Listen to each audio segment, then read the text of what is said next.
Guys, welcome back to my YouTube channel. ഇന്ന് നമ്മൾ ഉണ്ടാക്കാൻ പോകുന്നത് ചിക്കൻ മസാല റൈസ്. അപ്പോൾ ഞാൻ ഒത്തിരി സംസാരിച്ച സമയം കളയുന്നില്ല, വളരെ പെട്ടെന്ന് ഉണ്ടാക്കാൻ പറ്റും. ഒരു ഹാഫ് ആൻ അവർ നിങ്ങളുടെ മുന്നിൽ മാറ്റി വെക്കാനുണ്ടെങ്കിൽ നല്ല ബിരിയാണി പോലെ ഒരു ഐറ്റം സെറ്റ് ചെയ്തെടുക്കാം. ഇതിനകത്ത് മെയിൻ മസാല തന്നെ ബിരിയാണി മസാലയാണ്, പക്ഷേ വേറെ ഒന്നും അങ്ങനെ പ്രത്യേകിച്ച് ആഡ് ചെയ്യുന്നില്ല. ഫസ്റ്റ് കുറച്ച് നെയ്യ് ഒഴിക്കുക, അതിലേക്കൊരു ഹാഫ് ഓണിയൻ്റെ സ്ലൈസസ് ഇടുക, കുറച്ച് ബ്ലാക്ക് പെപ്പർ, കുറച്ച് സിനമൺ, കുറച്ച് ഗ്രാമ്പൂ, അതുപോലെ തന്നെ കുറച്ച് ഏലക്ക ചതച്ചതും ഇട്ട് കൊടുക്കുക. ഇനി ഇതിലേക്ക് നമ്മുടെ റൈസ് ഹാഫ് ആൻ അവർ ഒന്ന് സോക്ക് ചെയ്ത് വെച്ചിട്ടുണ്ടെങ്കിൽ നന്നായിരിക്കും. ഞാനിവിടെ ബസ്മതി റൈസാണ് എടുത്തേക്കുന്നത്.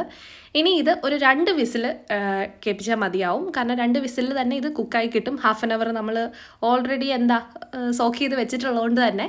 അപ്പോൾ അത്രയും നേരം ഒന്ന് സോക്ക് ചെയ്ത് വെക്കുക. ഇനി ഞാൻ ഈ നെയ്യിലിട്ടിട്ട് ഒരു കുറച്ച് നേരം ഒന്ന് റെസ്റ്റ് ചെയ്ത് ഇങ്ങനെ ഒന്ന് ഇളക്കി കൊടുക്കുന്നുണ്ട് താവകാശം. കാരണം അപ്പോഴത്തേക്ക് നെയ്യും ആ മസാലയുടെ ടേസ്റ്റ് നമ്മൾ ഇട്ടേക്കുന്ന ആ ഒരു സ്പൈസസിൻ്റെ ഫ്ലേവർ ഒന്ന് ഇറങ്ങാൻ വേണ്ടിയിട്ടാണ്.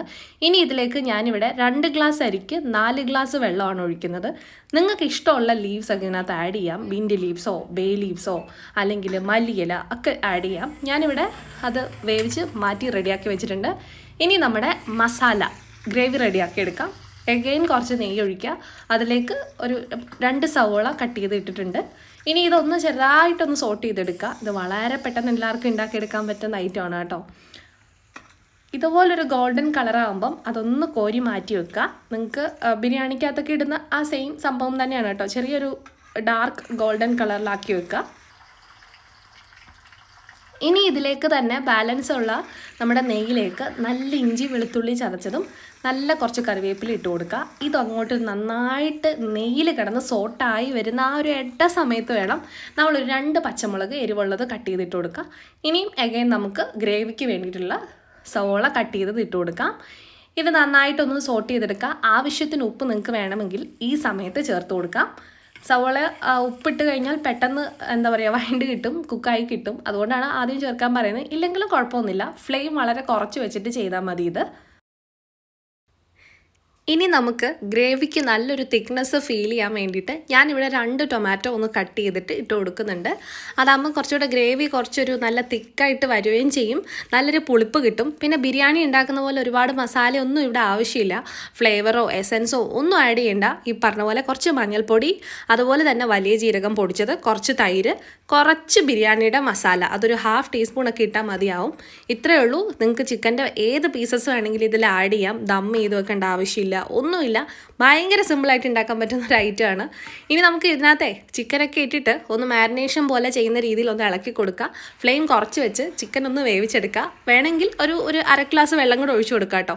ചിക്കനിൽ നിന്ന് ഓൾറെഡി വെള്ളമൊക്കെ ഇറങ്ങിയിട്ട് നന്നായിട്ട് വെന്ത് കിട്ടും. ഈ സമയത്ത് ഞാൻ കുറച്ച് ബേ ലീവ്സ് ഇട്ട് കൊടുത്തിട്ടുണ്ട്. നിങ്ങൾക്ക് വേണമെങ്കിൽ മല്ലിയില ചേർത്ത് കൊടുക്കാം. നമ്മുടെ ചിക്കനൊക്കെ ഇതുപോലെ വെന്ത് ചിക്കനിൽ നിന്ന് വെള്ളം വന്ന് കുറച്ചൊന്ന് വറ്റി വരുന്ന സമയത്ത് നമ്മൾ വേവിച്ച് റെഡിയാക്കി വെച്ചേക്കുന്ന നമ്മുടെ ബസ്മതി റൈസ് ഇട്ടിട്ട് ഒന്ന് സെറ്റ് ചെയ്ത് കൊടുക്കുക. വേണമെങ്കിൽ ഇതുപോലൊരു രസത്തിന് വേണമെങ്കിൽ നിങ്ങൾക്ക് കുറച്ച് ഓണിയനും അതുപോലെ തന്നെ നമ്മുടെ കാഷ്യൂ ഒക്കെ മുകളിലോട്ട് ഇട്ട് കൊടുക്കാം. കണ്ടാൽ ഒരു ബിരിയാണി അല്ല എന്ന് ആരും പറയില്ല, പക്ഷേ ഇത് ബിരിയാണി അല്ല. നമ്മൾ എസൻസോ ഫ്ലേവറോ ദം ചെയ്യുന്ന പരിപാടീസോ അതല്ലെങ്കിൽ വേറെ ഒന്നും ചേർക്കുന്നില്ല. കുറച്ച് ബിരിയാണി മസാല ഇട്ടു എന്ന് മാത്രമേ ഉള്ളൂ. പക്ഷേ എനിക്ക് ബിരിയാണിയെക്കാട്ടിലും ഭയങ്കര ഫേവറേറ്റ് ആയിട്ടുള്ളൊരു ഐറ്റമാണ് ഇത്. കാരണം ഇടയ്ക്കൊക്കെ കഴിക്കാൻ തോന്നുന്നൊരു ഒരു മുതലാണ് കേട്ടോ. ഞങ്ങളുടെ വീട്ടിലെല്ലാവരും പറയും ഇത് ഇടയ്ക്ക് ഉണ്ടാക്കാവുന്ന. സത്യത്തിൽ ഇതൊരു ബിരിയാണിയാണോ ചോദിച്ചാൽ അല്ല, ഞാനിതിനിട്ടേക്കുന്ന പേരും ഇതാണ് കേട്ടോ. നിങ്ങളൊന്ന് ട്രൈ ചെയ്ത് നോക്കിയിട്ട് ഇഷ്ടപ്പെട്ടോ ഇല്ലയോ എന്ന് പറയണേ. നമുക്ക് വേറൊരു വീഡിയോ കാണാം. അതുവരേക്കും ദിസ് ഇസ് ബൈ ഫ്രം സൂര്യ. പിന്നെ ബിരിയാണിയുടെ റെസിപ്പി ശരിക്കുള്ളത് ഞാൻ യൂട്യൂബ് ചാനലിൽ അപ്ലോഡ് ചെയ്തിട്ടുണ്ട്, അതൊന്ന് കണ്ടു നോക്കണേ.